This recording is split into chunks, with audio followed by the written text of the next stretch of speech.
Oleh karena itu, tema yang diberikan kepada saya kali ini itu membuat saya juga sangat-sangat relevan dengan pertumbuhan dan dengan keadaan kita sekarang ini, saudaraku.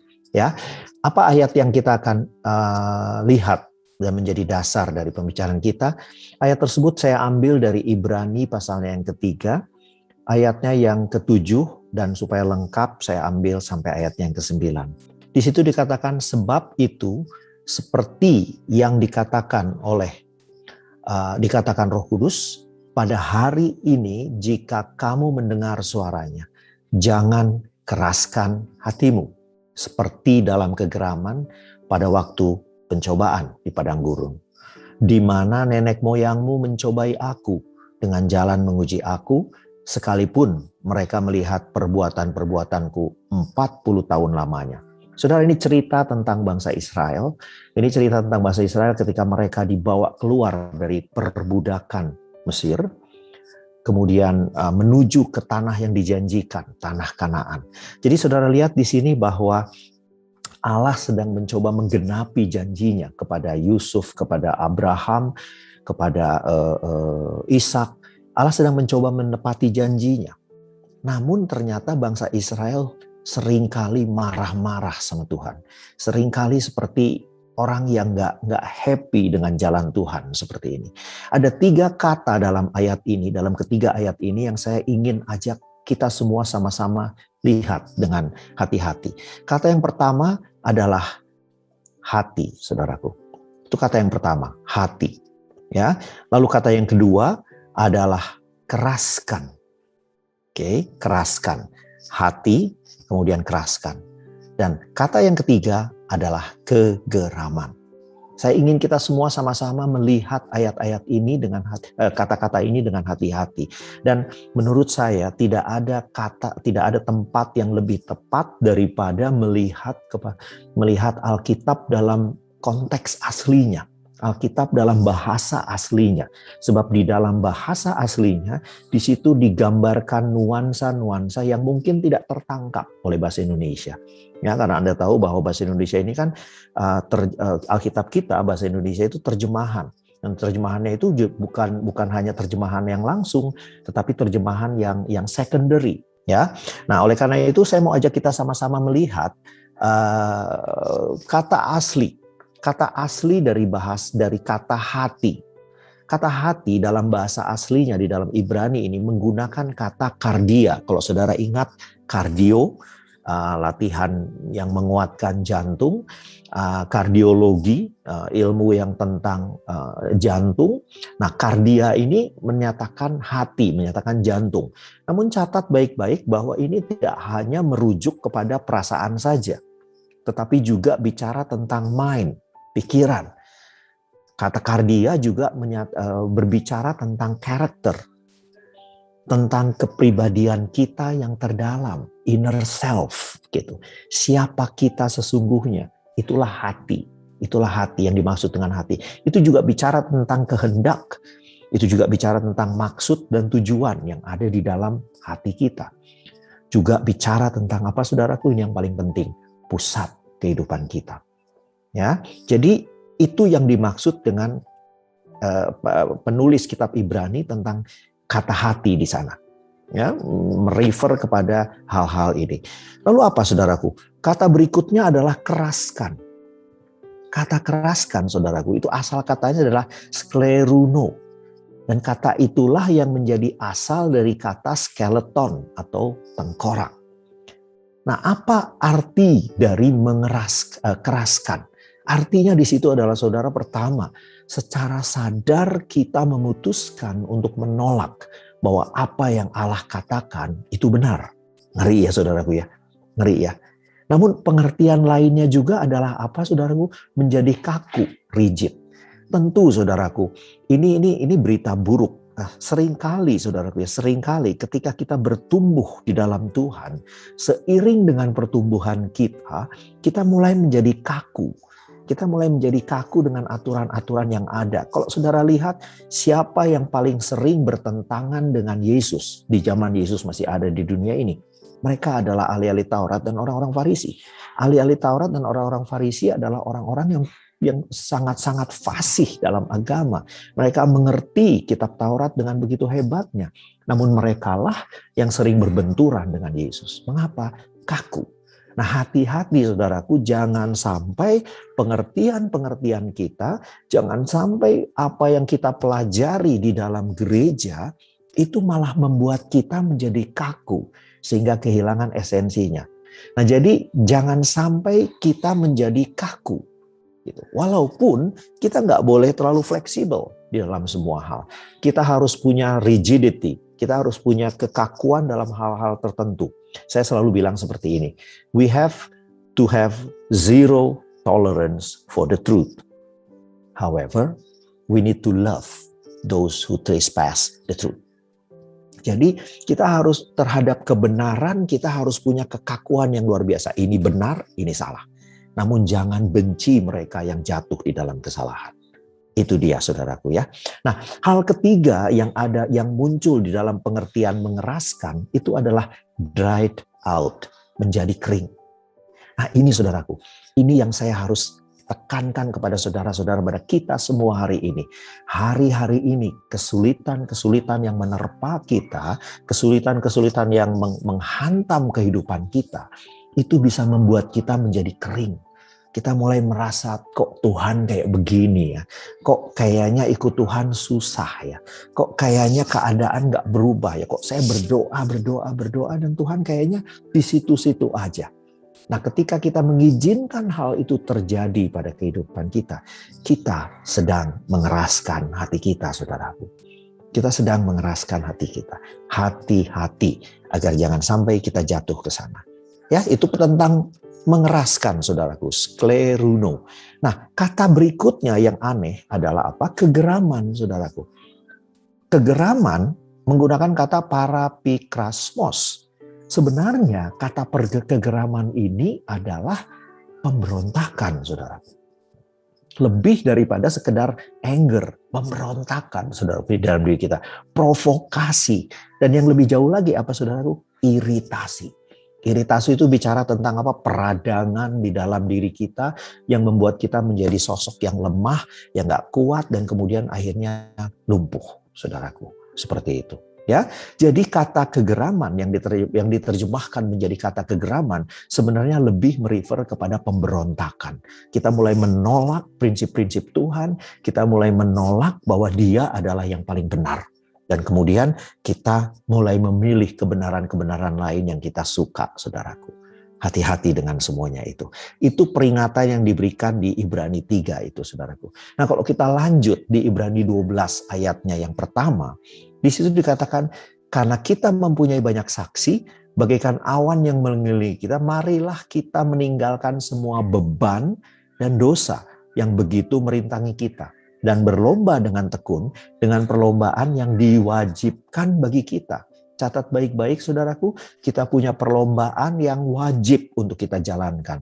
Saudara, perlombaan, no matter how exciting it is, itu berarti stres, itu berarti lelah, itu berarti bertarung, itu berarti suasana yang gak santai, saudaraku.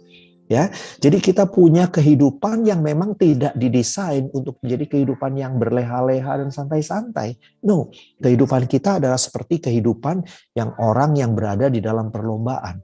Lalu di sini dikatakan apa? Dengan tekun, berlomba dengan tekun dalam perlombaan. Kenapa perlu ketekunan dalam perlombaan kita? Dengar saya baik-baik, saudaraku. Karena perlombaan yang harus kita hidupi adalah perlombaan seumur hidup. Dengar saya baik-baik, saudaraku, seumur hidup. Pandemi mungkin berakhir 2-3 tahun lagi. Namun tidak berarti kesulitan-kesulitan hidup kita akan berhenti 2-3 tahun lagi. No. Akan ada hal yang baru. Akan ada pandemi yang baru. Akan ada disrupsi yang baru yang mengubah tatanan kehidupan kita. Yang membuat kita gak nyaman. Mengapa? Karena memang kita diwajibkan untuk tekun di dalam perlombaan itu. Nah, apa yang kita perlukan untuk untuk tekun dalam perlombaan itu? Ya, being open-minded, saudaraku. Dan kalau begitu kita bisa tanyakan juga hal-hal apa yang membuat kita menjadi tidak open-minded. yang bisa membuat kita mengeraskan hati kita, saudaraku. Yang membuat hati kita menjadi keras. Ibrani 12 ayat 1 ini bicara tentang dua hal. Beban dan dosa, saudaraku. Beban dan dosa. Dosa itu bicara ketidakmurnian. Nah, kalau saudara ingat, nggak ada orang yang punya emas, perhiasan dari emas 24 karat. Mengapa? Karena emas selain mahal, emas 24 karat itu terlalu lembut. Kemurnian membuat kita lembut. Dan tentunya kebalikannya, ketidakmurnian membuat kita menjadi keras. Mengapa kita keras? Karena ada ketidakmurnian di dalam diri kita. Dan ketidakmurnian salah satu yang paling besar adalah ego, saudaraku. Nah, dengar saya baik-baik. Ego tidak dapat ditengking. Ego tidak dapat didoakan supaya sembuh. Tidak bisa, saudaraku. Dengar saya baik-baik. Ego harus dibenturkan dengan masalah. Ego harus dibenturkan dengan masalah. Seperti kita dibenturkan pada batu karang.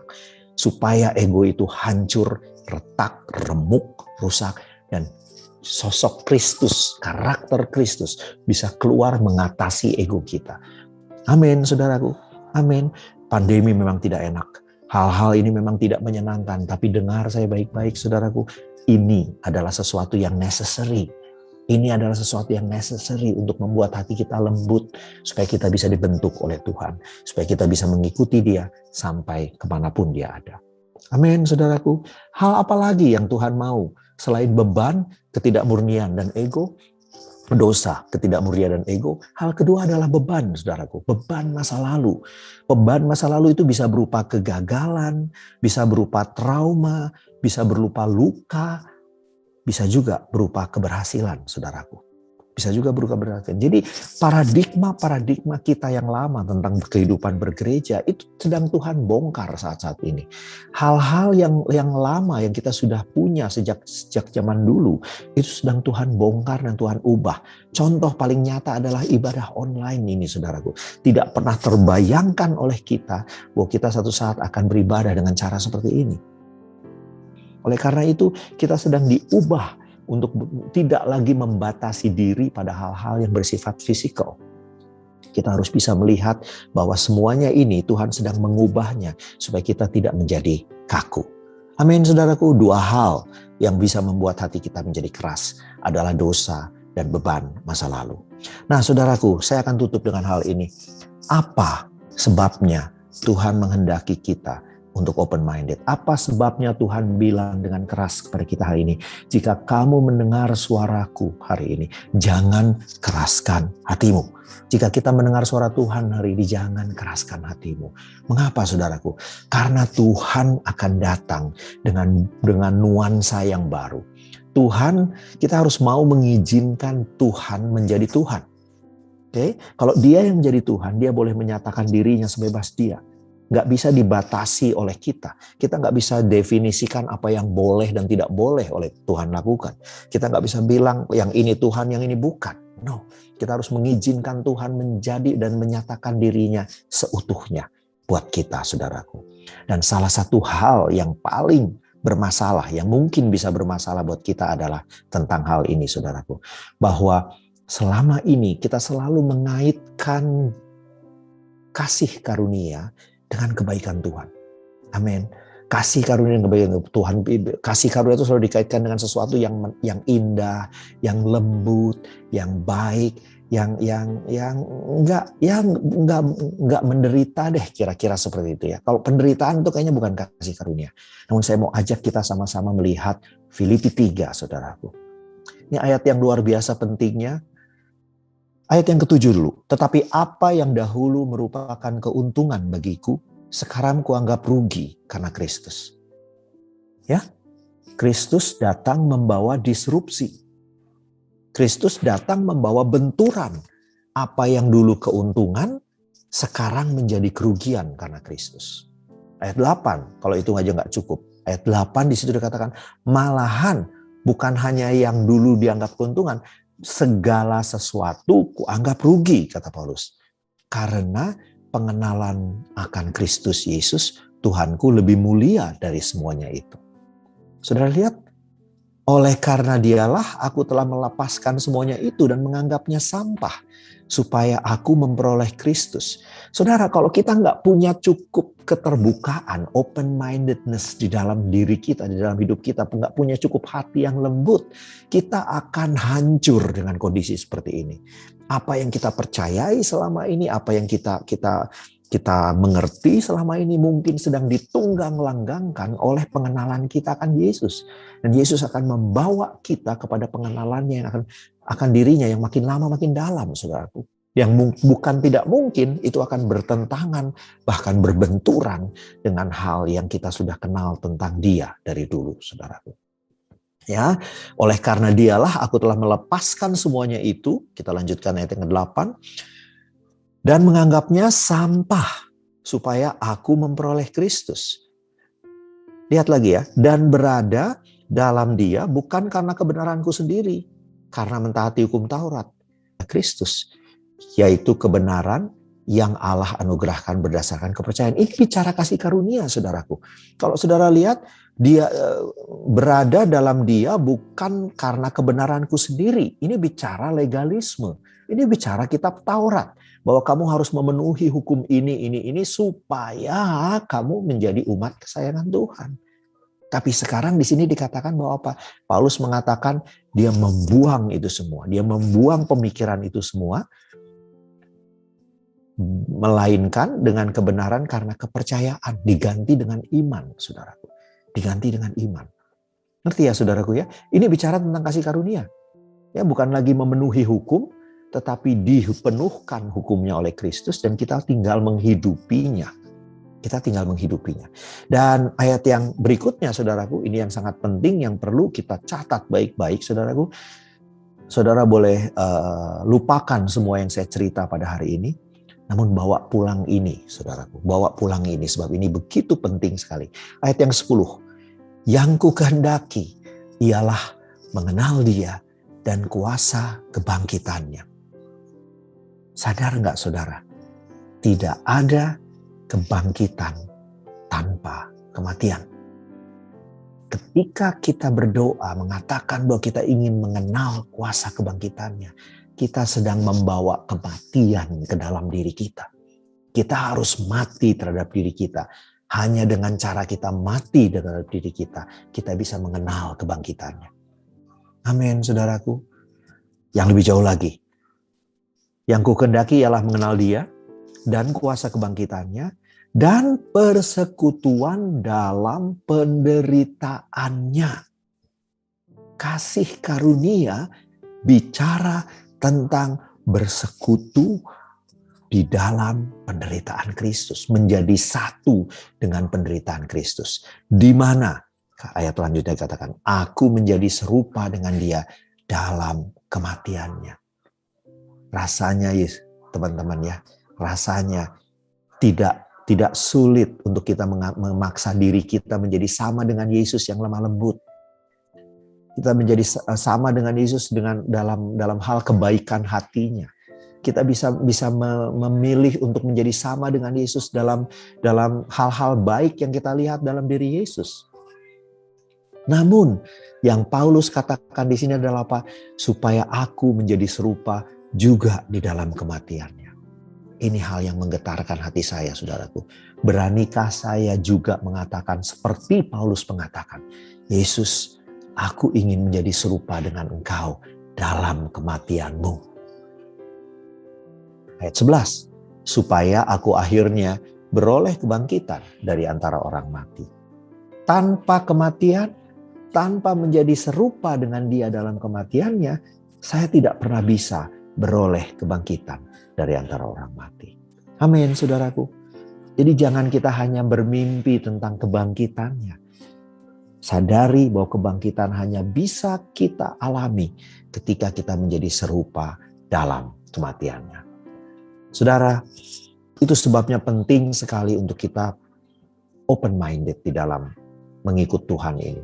Kita perlu terus menjaga supaya hati kita tetap lembut dan tidak menjadi keras. Karena hanya dengan cara itu kita dapat mengikuti dia kemanapun dia bawa kita. Dengar saya baik-baik saudaraku. Yesus akan bawa kita kepada hal-hal yang dimensi-dimensi yang baru di dalam pengenalan akan Dia. Yesus akan bawa kita ke dalam hal-hal yang mengerikan, yang mungkin menakutkan, yang mengguncangkan kehidupan kita. Oleh karena itu, saya mau ingatkan kita baik-baik tentang apa yang kita pelajari hari ini, saudaraku. Jangan keraskan hatimu, saudaraku. Itu keputusan saudara. Itu keputusan kita untuk menguraskan hati kita, untuk menolak hati kita. Saya berdoa bahwa kita memutuskan untuk mengalahkan pikiran kita. Kadang memang betul, kadang Tuhan begitu sulit untuk dimengerti. Ya, jangan keraskan hatimu, sebab jangan lupa kekerasan hati tersebut, saudaraku ya. Mengeraskan hati itu berarti pemberontakan. Dan kekerasan hati itu berasal dari kata skleruno yang artinya tengkorak, skeleton. Yang asal katanya sama dengan skeleton, menjadi kaku dan rigid, apalagi menjadi kering karena kita kehilangan pengharapan. Masa-masa ini, saudaraku, adalah masa-masa yang sangat krusial di mana kita bisa menjadi kering, menjadi kering. Dengar saya baik-baik. Tuhan itu baik. Bukan karena Dia berkati kita. Bukan karena Dia loloskan kita dari masalah. Bukan karena Dia melakukan hal yang menyenangkan buat kita. Tuhan itu baik karena tidak ada ketidakbaikan di dalam Dia. Tuhan itu baik karena Dia adalah Tuhan.